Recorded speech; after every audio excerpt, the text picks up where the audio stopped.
All right, hello and welcome everyone. My name is Andrew Sneed and I'm a pre-sales engineer here at Skuid, and we're just gonna give some people a few more minutes to come in and then we'll start.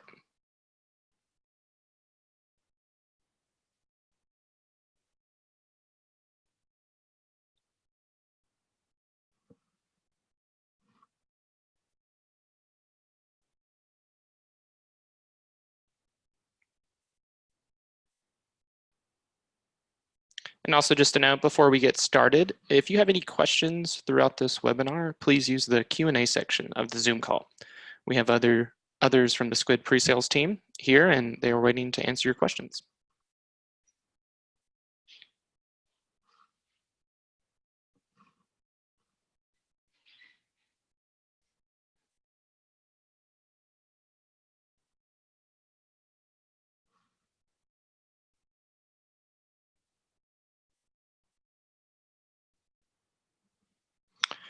Okay, so we'll just go ahead and get started. Again, my name is Andrew Sneed and I'm a pre-sales solution engineer here at Skuid.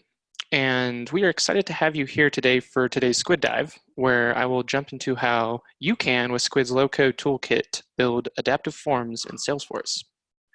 And again, before we get started, if you have any questions throughout this webinar, please use the Q&A section of the Zoom call. We have others from the Skuid pre-sales team that are here and waiting to answer your questions. And then also, don't worry if you have to leave early. This dive will be recorded and posted to our website. And I also believe that you will get a link to the recording by the end of the week. Awesome. So let's jump into the agenda. First, I would like to spend a few minutes talking about what Skuid is and how it works. And whether you are new to Skuid or already a seasoned Skuid builder, I think this section should still provide some solid understandings for today's topic. Next, I'll walk through the new utility request form demo from the perspective of the end user and highlighting Skuid's adaptive UI through enable conditions, rendering conditions, and style variant conditions. And then we will dive into the page composer to see how it's made. And we will also take a look at the action framework to see how the form gets glued together. And then we will finish up with a quick recap and wrap it up with some next steps and resources for all of you Skuid builders out there. All right, so simply stated, Skuid is a cloud UX toolkit for you to create new applications or enhance existing ones. Skuid is a rapid development toolkit that allows you to design, develop, and deploy web applications quickly and easily. Skuid's newest version, Spark, includes a design system studio that allows you to set up themes and styles matching your org's design standards, all without writing CSS. Skuid allows you and your developers to create applications and components with our low-code drag-and-drop composer, and that means much of the work is done declaratively, and what's left can be extended with JavaScript and not some proprietary language. And finally, Skuid makes it easy to quickly deploy applications with a look and feel and process that minimizes the need for training, which leads to higher user adoption. So just kind of a general slide on how it works. On the left, we have a sample list of objects in Salesforce. And these can be account, contacts, cases, even custom objects. And this is where all your good data resides. And without writing a bunch of code, you can easily click into related lists within your apps, which brings you to the record detail pages for that item. But oftentimes, we spend a lot of time searching for records and fields needed to do our jobs because they're usually buried under tons of clicks and screens. Well, with Skuid's adaptive data models, you can surface the data that you want to see and use, and then connect them together all on one page. And in each Skuid's data model, you select the source, for instance, Salesforce, and then you select the specific object. And then you select the fields that you want to surface. And it also doesn't stop there. Each Skuid model can have as many conditions and actions as possible, which narrows it down to querying only the most important information. So you have your model set up. You can also use Skuid as a Skuid builder, you can add UI components, which include charts, tables, wizards, and more with little to no code. And on top of that, you can switch to Skuid's design tools to create reusable themes and design systems that match your brand. And then lastly, at the bottom, we have Skuid's action framework. And this is where Skuid builders can create automation, business logic, and manipulate data within the app. And the best part, you won't be spending tons of time writing code because with Skuid, you can do it declaratively.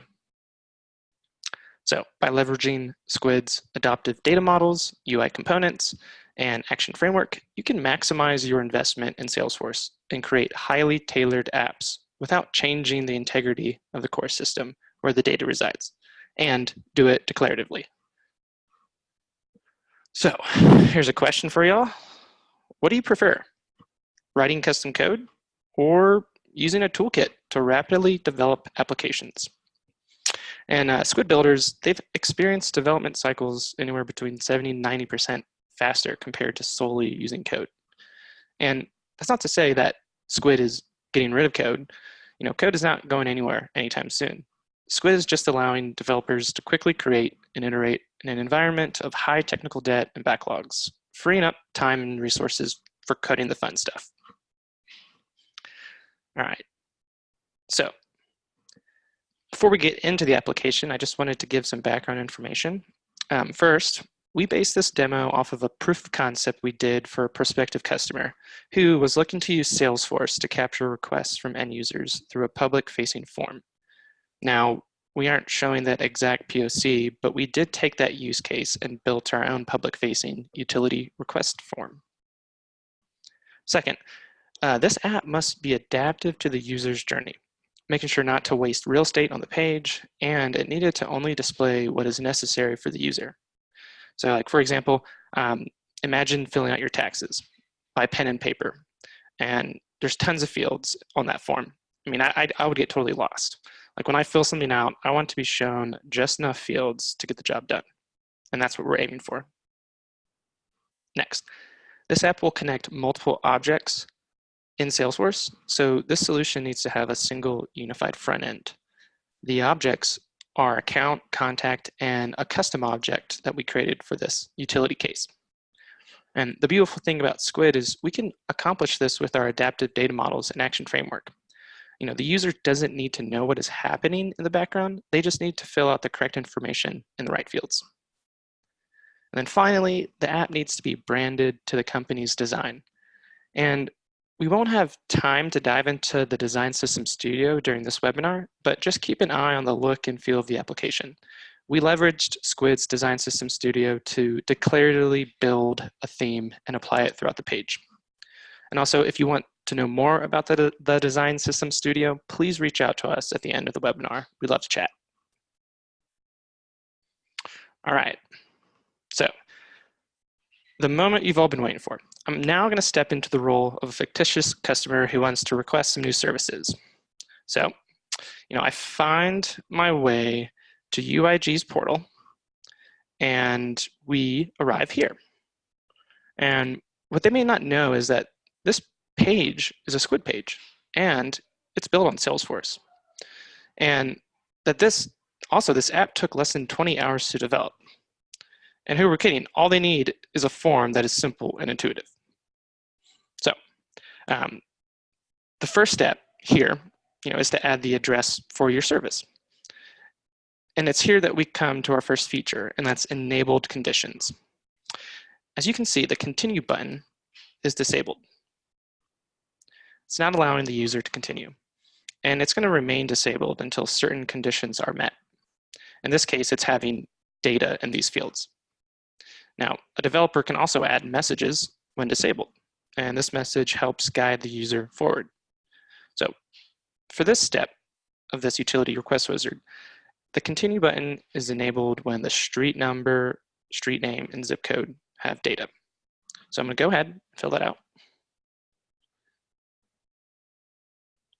1, 2, 3, 4th Street, and then 5, 6, 7, 8, 9. And notice when things are filled out, the continue button is enabled. So we'll continue to the next step. And we arrive at our second feature, and that's pick lists.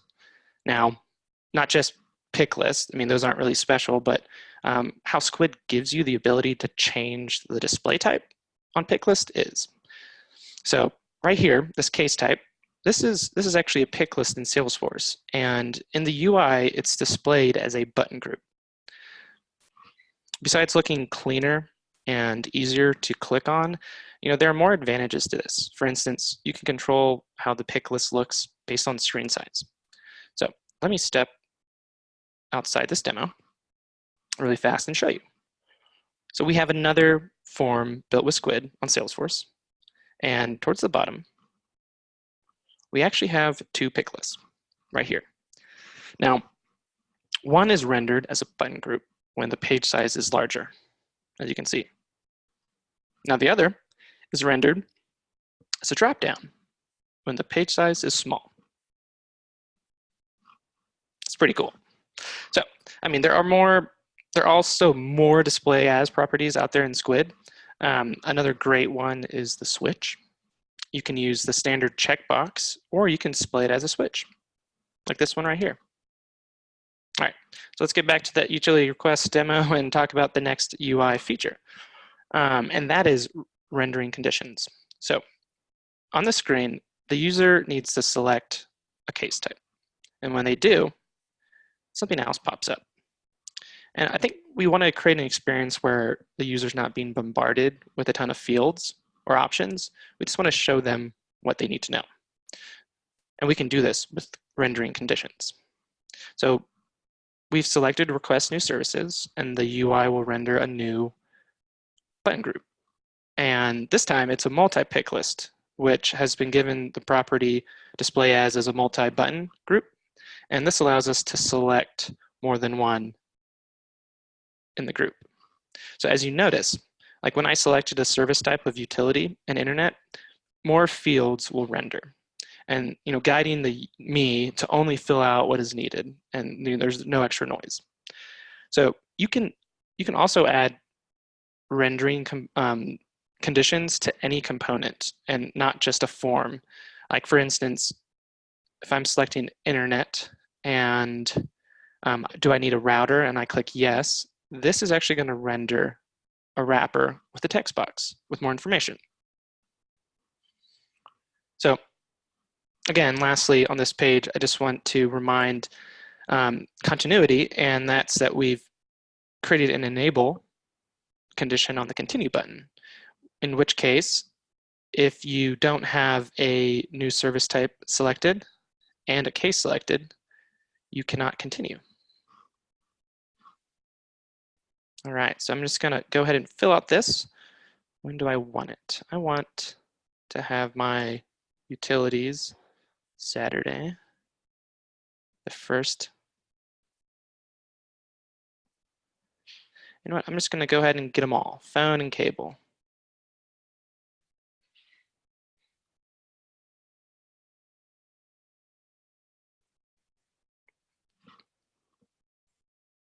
All right.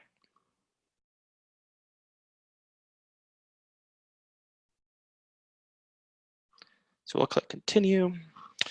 And next up, the third step of our wizard is the customer detail page. And this form ties into the contact object that will be linked with the account when we submit the form.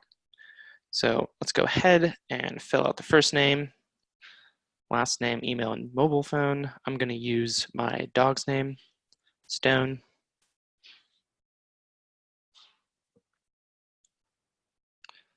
At mydogs.com, 111.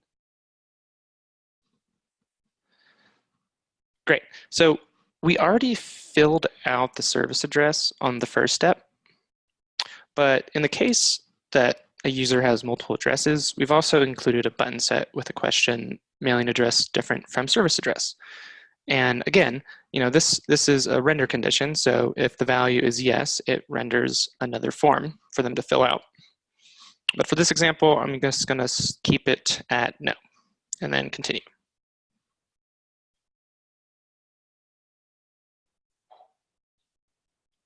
All right, so we only have a couple steps left before we submit this form, but I hope you've started seeing ways in how you can use Skuid to create amazing applications and UI within Salesforce. This example was made to be external facing, such as on a portal, and Skuid can absolutely help you create surveys and forms for internal applications as well. The takeaway point here is that if you need to capture data from users and want to create an intuitive experience that is tailored to your company, think Skuid. All right, I'm just going to do a quick time check and see the Q&A. Looks like we're doing a little ahead of schedule, but we're doing good on time. All right, so finishing up the demo, we can jump into the composer to see, let's see. We're gonna finish up by first, we're gonna add a new house member to the account. So we'll click yes, and under first name, we're going to put my other dog, Blue.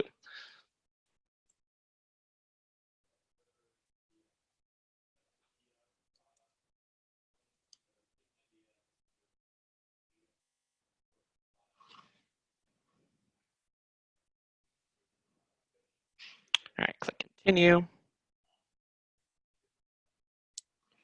All right, and then the next screen is schedule installation service date. I'm going to go ahead and select Saturday between 2 p.m. and 4 p.m. and click continue. All right. So here's the review page, and I'm just going to quickly review. The address is correct. We have our request summary for utility, internet, phone, and cable, and then we have my dogs as the contacts, Stone and Blue. All right, so I'm going to click Save and Submit, and once the submission is successful, it gives us a pop-up modal for confirmation.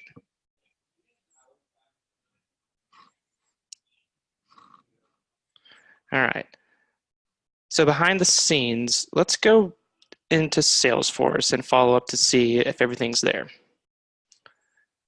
So we're going to go and search for Rogers, and we have our contacts, and then we also have our account. Also, just a friendly reminder, we have some pre-sales engineers on the other side monitoring the Q&A section of the Zoom. So if you have any questions, please use that. Thank you. Okay, so we're in Salesforce and we've searched for our household. And if you notice, the account was created by taking the last name and then adding household. And let's move over to contacts. And it looks like we have both contacts, Stone, Rogers, and Blue. All right, finally, let's move over to the utility case related list. And we have our utility case right here. And if we click in, we have all of our stuff. We have our start dates, we have the service types, the speed, requiring a router, we have all that information. Now, that's successful. We have a working request form. Now, one thing I want to note is that this is our demo, or again, it's not quite fully functional. So we've just built the UI for a request form, and we haven't touched any assignment rules or any other things for that matter. So there would be, a little more lift to get this thing live. All right. So switching sides, we're going to go into the page composer and see how all of this was built. So I'm going to refresh that page. And I'm going to click Edit Page and go into the Skuid Page Composer.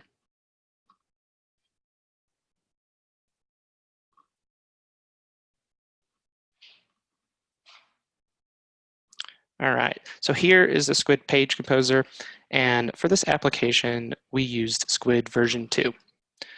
And that's the most recent version. And on the top left, we have our Elements pane. And here's where you can find your UI components. And then you can also switch down to models, and this is where you create your data models.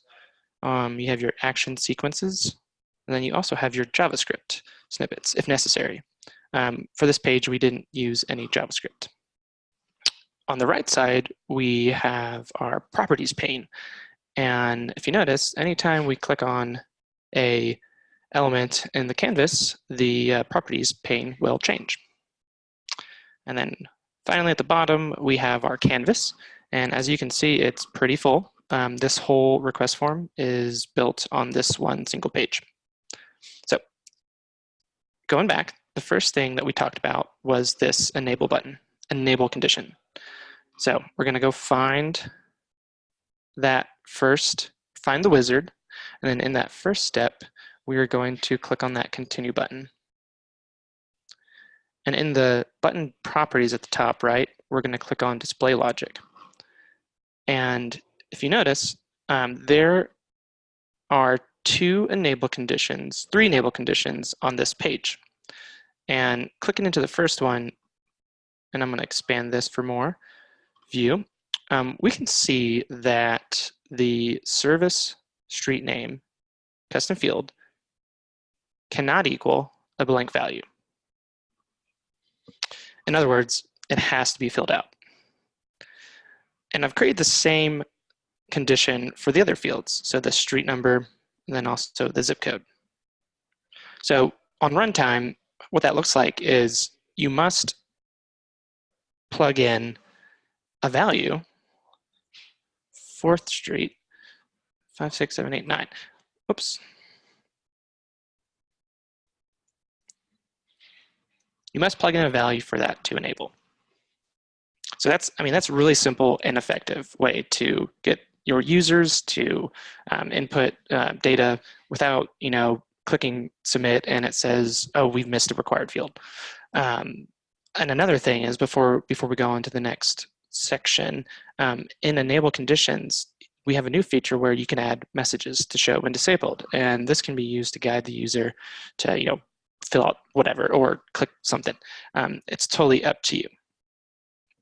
Now, the next thing that we saw was display as on a pick list. And this one is really easy. So we're going to navigate to the second step of the wizard. One second, got some Q&A. I'm just going to see. Let's see. Bear with me for 1 second, just checking to see if everything is okay.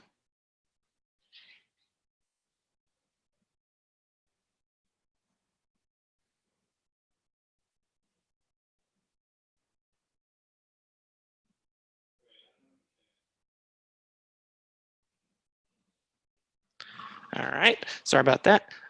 So we're on display as, and we're going to navigate to the second step, and we're going to find this case type, which is on this first form. And if you notice, the type is a pick list. And when you add a pick list or a field that's a pick list to Skuid, it defaults under this display as right here in the properties pane. It defaults to a pick list. And there's also other options. There's radio and button group. So for this experience, we definitely used a button group, but what if we wanted to change it to a radio? So let's go ahead and do that.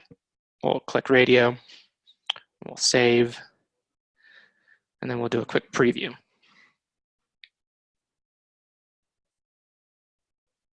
We'll go to that second step and notice the difference. So this, it looks okay, but it doesn't look that great. There's a time and a place for everything, and I hope we can all agree that, using a button group looks a lot better with this UI. Okay, I'm gonna close out of that. Excuse me, I'm gonna grab a drink of water. All right. I'm going to change that display as back to button group and save.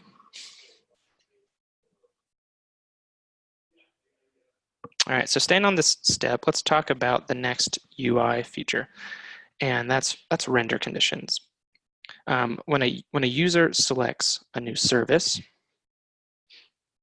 we want the next thing to render, and it's pretty simple in Skuid, and I'll show you how we can do it. So in the second step, if you notice, I've created 4 responsive grids.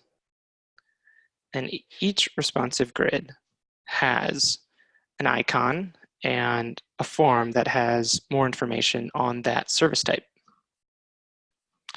Now, when we click into the first one and navigate to display logic, here is where you'll manage your render conditions. So the first one, it will render if the utility case model, specifically the field new service type, equals or includes utility. So that was this action right here. And since this is a multi-pick list,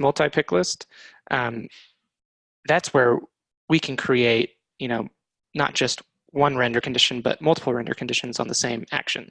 So moving down to responsive grid for the second one, internet, and going to display logic, we have a new service type field must include internet. And so for phone and cable, it's the same thing, except, its respective names. And then also each responsive grid has an issue service type. And those fields will only render if the issue service type equals request new services. So you can have as many render conditions as possible. It just doesn't have to be one or two. It can be totally up to you. All right, so we've talked about enabling conditions, the display as properties on pick lists, and rendering conditions. And now I'm going to go off in a little different direction, and that's style variant conditions.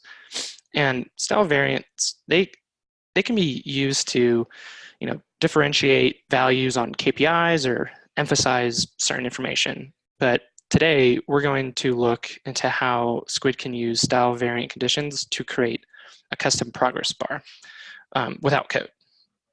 So I'm going to actually just show you. I'm going to jump to the components. I'm going to find a wizard, and I'm actually going to drag it all the way to the bottom. I'm going to save the page and preview. I just want to give you a comparison of just the native look of that wizard. It's, there's circles, you can type in the steps, but for the most part, it's right now we can't really create, customize progress bars within Skuid. So we kind of turned to a different technique, and that was using UI-only models and style variant conditions to build this. So in the composer, I will navigate. I'm going to actually get rid of that. I'm going to navigate to the progress bar at the very top. And if you notice that we have 6 divisions in this responsive grid, and these are, and within each division we have a wrapper and a text. And the text include the step names. So service location, services, customer detail, additional members, schedule, and then review. And the wrappers, they have a height of 6 pixels. And when I switch to the display logic under style variant conditions, here is where we control whether or not they are gray or blue. So we've created, this is saying when the step 1 in the UI only model, step 1 gray is true to change that wrapper, which is 6 pixels, to gray. And then it also says, if step 1 equals blue is equal to true, then change it to blue. And I'll kind of go into that. We used a UI only model. So this is something that you can just create as many as you want. It's not connected to any data. It's kind of just rendered temporarily on load time. And you can use a UI model to do a lot of cool things. So the UI progress indicator logic model, we have created steps for blues and grays, and this is how we can control that interaction.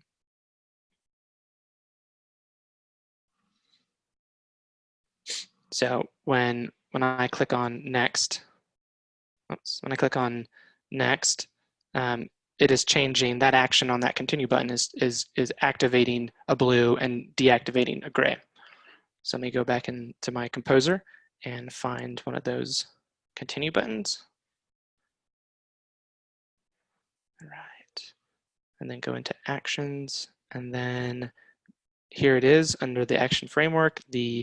When you click continue, it changes the current step to blue and turns off the gray.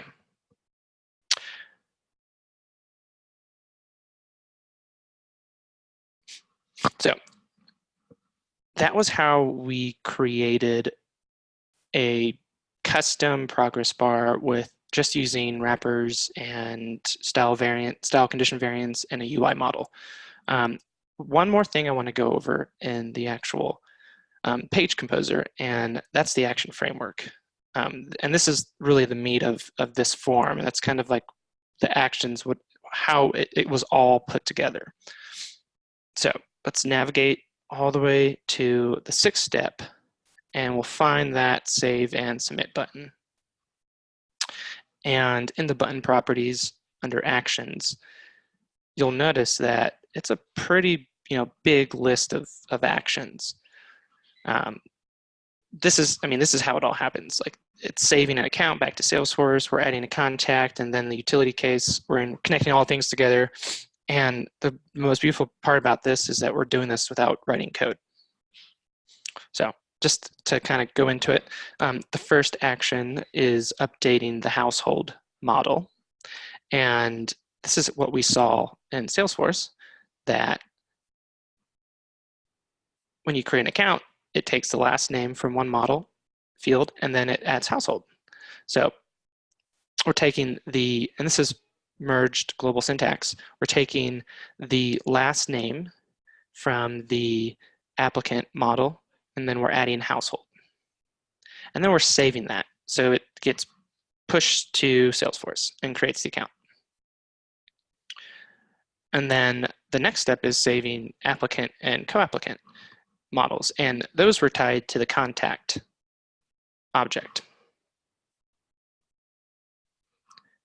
And then it looks like 4th step, this is updating the utility case. And specifically, we're going to create a utility case, and then we're going to update the applicant. So we're going to add the contact to that utility case. And then we're going to pass in the account name or account ID into the utility case as well. So this section right here, this is tying everything together. And then the final, the last step is to save the utility case. So it gets pushed to Salesforce. And then the last step is to show a modal. And right now, this is just submit successfully confirmation, pretty basic. This can tie into more than just like a text box. You can create a workflow, you can push an event. I mean, we can do a lot of things right here. So go back to that button.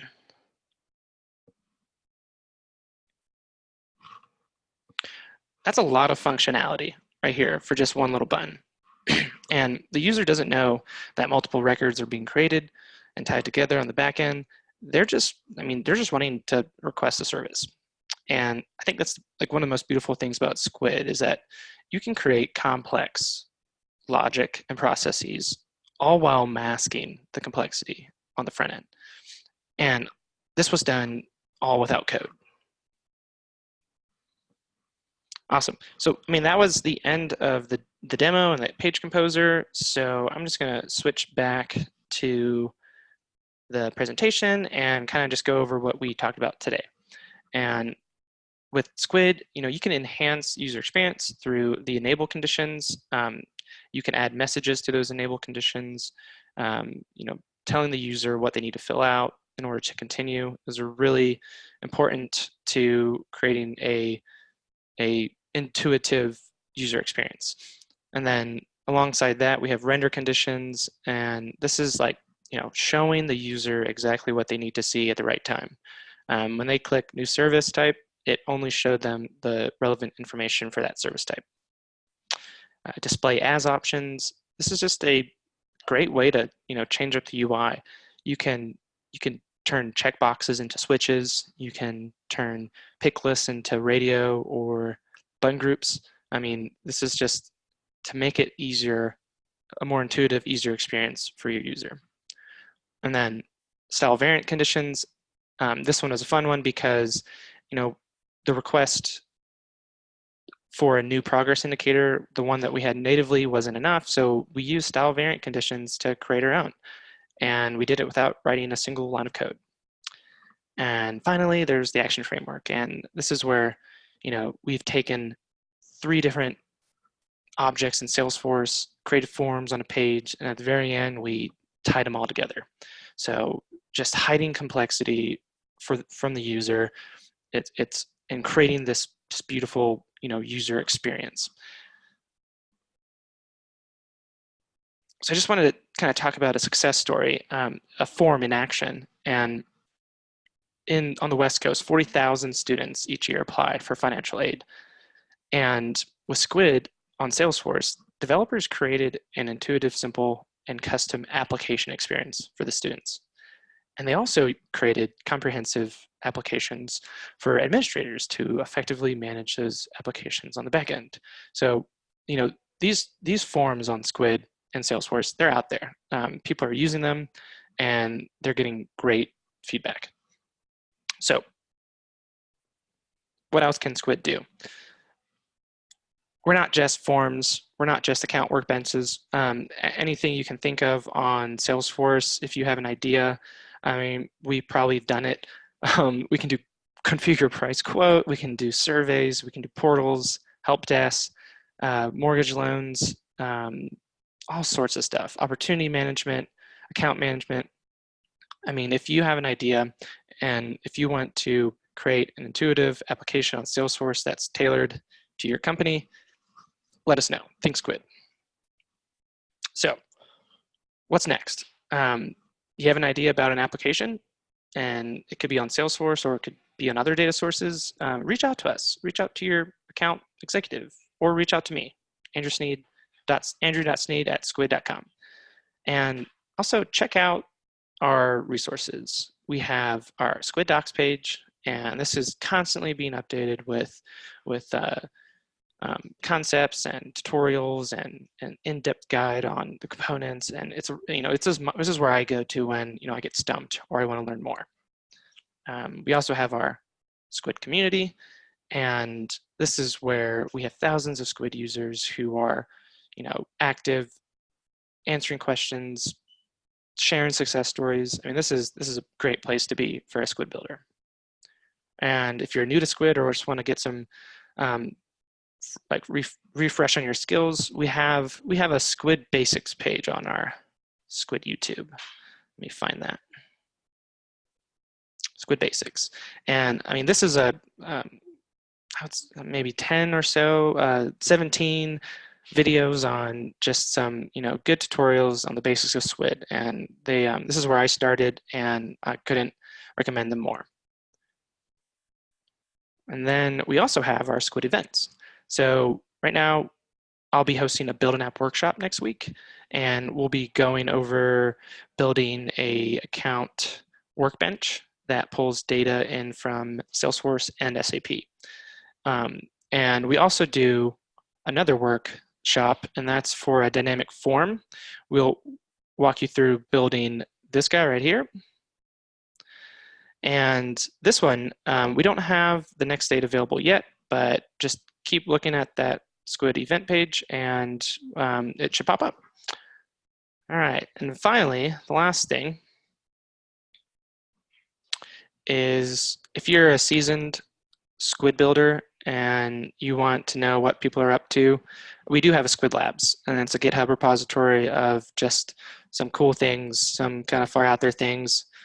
You may break Skuid by doing this, but it's a great place to find new and just grow your Skuid knowledge.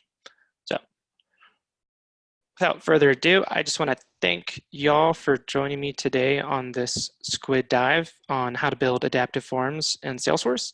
I hope it's intuitive, or I hope it was useful and informative. And if you guys want to build intuitive forms for your customers or internal, I mean, just reach out to us and let us know, and we'd love to support y'all in any way.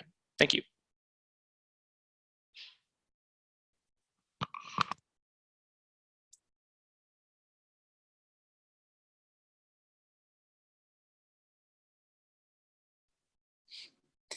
Hey, Andrew, this is Michael. If you don't mind me jumping in here, but we did have a few questions in the Q&A. Hey, Michael. I think that everyone would benefit everyone to hear. So one of the questions that came in was, can Skuid power these forms that you had shown earlier to pre-populate some data based on the data that's in Salesforce? So the answer to that, short answer is yes. And to do that, you could be with inside your Salesforce org and have a custom button launch a Skuid page that, depending on what account you are on, it would pass that account's ID value to that form and pre-populate whatever account information you would like to see on the form. And that's just one way to do it. Another way, you could have an entire, like a Skuid page. You could select an account on your page, and then again, it would pass that account's ID value into that form, and you could populate the data that way as well. So great question. Yeah, and to add, you can also use conditions on the data model to pass in that value, or to, if you're only doing one, for instance, this service type, you can have it only push that type into the next field. So that can be done with conditions on the data model.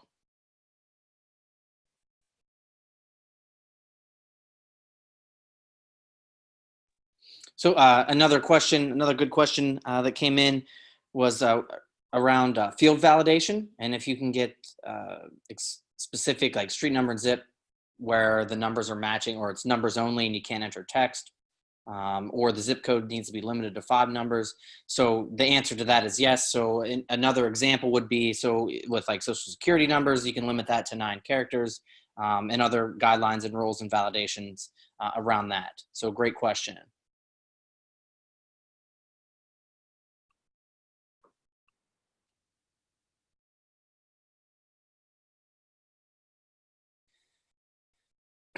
Another question that came in was, if you have a Skuid page, whenever you updated the information in Skuid, does that automatically update it? If you're using Salesforce as your data source, is that updating in Salesforce as well? So to answer that question, the answer is yes. Skuid is bi-directional, so it has full CRUD capabilities. So you're accessing the data in real time. And if you're on a Skuid page and you're connected to your Salesforce data source, once you enter that information or save it in your Skuid page, it will then write back to that existing data source. And in this instance is Salesforce, and it will update that in real time as well. So great questions, guys. Keep them coming. Yeah, and then just to add to that, when you save a model in Skuid, it pushes that data back to its original source. If you want to display like a refreshed page, we actually have an action called query models. And this right here, this query models, this would, if there was more stuff going on in the background and you wanted to get it like the freshest view, you would use that action to query your model to populate with the, most up-to-date data.